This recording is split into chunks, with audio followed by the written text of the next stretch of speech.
হাদিসের আলোকে 10টি টিপস দিতে চাই, 10টি পরামর্শ দিতে চাই কোরআন এবং হাদিসের আলোকে, যে পরামর্শগুলো যদি আমাদের জীবনে বাস্তবায়ন করা যায়, দাম্পত্য জীবনে আল্লাহ তাআলা আমাদেরকে সুখ এবং শান্তি দিবেন ইনশাআল্লাহ।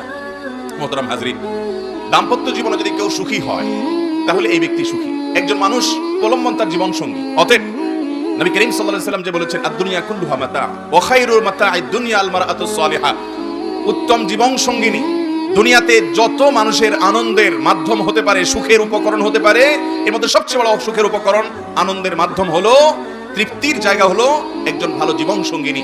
একই কথা মহিলাদের জন্য প্রযোজ্য, তার জীবনের সবচেয়ে বড় প্রাপ্তি হলো একজন ভালো জীবন সঙ্গী পাওয়া। ঠিক না ঠিক? দাম্পত্য জীবনে যদি কেউ দুঃখী থাকে তাহলে তার শিক্ষা জীবনে সে অনেক ভালো করেছে, সবগুলো ক্লাসে সে ফার্স্ট ক্লাস ফার্স্ট হয়েছে, অনেক ভালো রেজাল্ট করেছে, কর্মজীবনে মাশাআল্লাহ অনেক বড় অফিসার হয়েছে, অথবা অনেক বড় ব্যবসায়ী হয়েছেন, সফল উদ্যোক্তা হতে পেরেছেন, অনেক পয়সা কড়ি কামিয়েছেন, সমাজে অনেক সুনাম সুখ্যাতি আছে, কিন্তু বাসায় বিশ্বযুদ্ধ লেগেই থাকে। এই লোকটাকে সমাজ তো পরের কথা, আমরা কোন মানুষ এমনকি সে নিজেও কখনো নিজেকে সুখী ভাবতে পারে?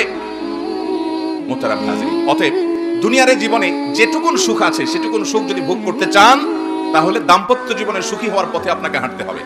আল্লাহ তাআলা আমাদের সবাইকে দাম্পত্য জীবনে সুখী হওয়ার তৌফিক দান করুন। বেশিরভাগ উলামায়ে কেরাম, বেশিরভাগ হুজুররা দাম্পত্য জীবনে অনেক বেশি সুখী আলহামদুলিল্লাহ। এবং এই সুখের যে রহস্য আছে সেই রহস্যটা আজকে ফাঁস করতে চাই কোরআন এবং হাদিস থেকে। নম্বর 1, প্রথম কাজ হলো জীবন সঙ্গী নির্বাচনে সঠিক সিদ্ধান্ত নিতে হবে। সুখী দাম্পত্য জীবনের জন্য সর্বপ্রধান শর্ত এটি। আপনার জীবন সঙ্গী জীবন সঙ্গিনী কাকে বিবাহ করবেন এটা নির্বাচনে বিচক্ষণতার পরিচয় দিতে হবে। যুবকদেরকে বলছি, যৌবনের একটা ভ্রম আছে, যা দেখে সেটাতেই পাগল হয়ে যায় এবং মনে হয় যে একে পেলে আমি বোধহয় রাজ্যের সব সুখ আমার ঘরে তুলতে পারবো, আর একে যদি আমি হারিয়ে ফেলি, এর যদি কোথাও বিয়ে হয়ে যায় তাহলে আমার লাইফ পুরাই চুনা চুনা শেষ। এরকম একটা রোগ যুবকদের মধ্যে আছে না নাই? এটা ইবলিস সৃষ্টি করে। এটা কে সৃষ্টি করে? ইবলিস সৃষ্টি করে। এবং আমাদের সমাজে যে প্রবণতা আজকাল চলছে, আমি সব সময় বলি এবং এই কথা সমাজের আরো অনেকেই বলেন, যে আজকাল বিয়ে শাদী সাধারণত মানুষের সাথে মানুষের খুব কম হয়। বিয়ে হয় ময়দার বস্তার সাথে টাকার বস্তা।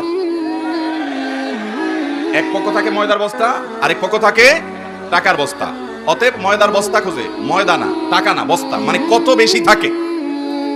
ছেলে একেবারে দেখতে শুনতে কুশ্রী বিশ্রী, অনেক ফ্যাটি, সমস্যা, পড়ালেখা ভালো না, অনেক অসুবিধা, কিন্তু পয়সাটা আছে। মেয়ের বাবা রাজি, মেয়ের বাবা, সবাই না বেশিরভাগ। আর জাত বংশ কিছু থাকুক আর না থাকুক, আল্লাহর নাম রাসূলের হাদিসের কথা মুখ দিয়ে আসুক বা না আসুক, পড়ালেখা বা অন্য কোনো কিছু থাকুক আর না থাকুক, আটা আগা গোড়া একটা আটার বস্তা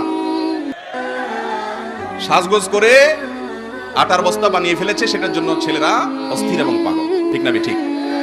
মানুষ খোঁজা হয় কম, মেয়ের বাবাও মানুষ কম খোঁজে, ছেলের বাবাও মানুষ কম খোঁজে।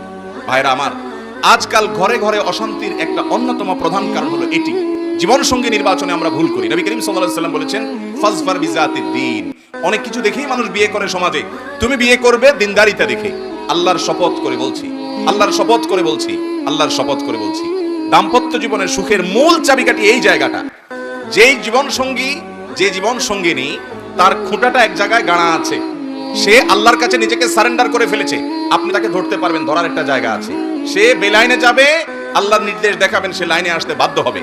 সে উল্টাপাল্টা করবে, আল্লাহর নিষিদ্ধ আপনি কোরআন থেকে দেখাবেন, সে আসতে বাধ্য হবে, কারণ তার খুঁটা এক জায়গায় গাড়া আছে। আর যার খুঁটা কোথাও গাড়ায় নাই, সে প্রবৃত্তির গোলামি করে। আজকে আপনাকে ভালো লেগেছে, কালকে লাগবে না। অতএব আজকে আপনাকে কেয়ার করেছে, কালকে শত্রুতা করবে। এটাই বাস্তবতা। অতএব কোনো মেয়ের মধ্যে, কোনো ছেলের মধ্যে যদি আল্লাহর ভয় থাকে, তাকওয়া থাকে, ঈমান থাকে, নামাজ থাকে, দিনদারি থাকে, তার চাইতে বেটার কোনো জীবন সঙ্গী হতে পারে? ভাইরা আমার,